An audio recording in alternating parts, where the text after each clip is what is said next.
Hello guys, ये प्रीतिबेन टंडल है।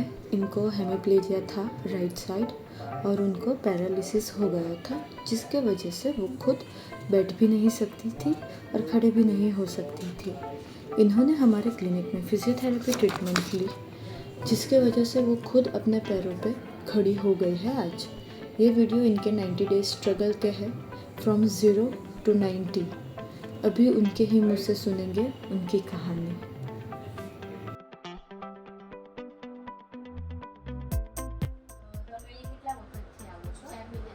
કેવું છે હવે તમને? પહેલા કેવું હતું જ્યારે તમે આવ્યા ત્યારે તમારી કેવી કન્ડિશન હતી? નહીં ચલાય તેવું હતું. હાથ પગમાં શું તકલીફ હતી? હા, અને પગમાં? હા, ચાલતી વખતે શું થતું હતું પહેલા? હા, અને હવે કેવું છે? હાથમાં કેવો ફરક છે તમને? ઓકે, બીજું શું કામ કરો છો હવે ઘરે? બરાબર છે. એનું કેવું લાગ્યું? આપણે જે ટ્રીટમેન્ટ ને બધું આપીએ છે તો તમને એનું એટમોસ્ફિયર ને બધું કેવું લાગે છે?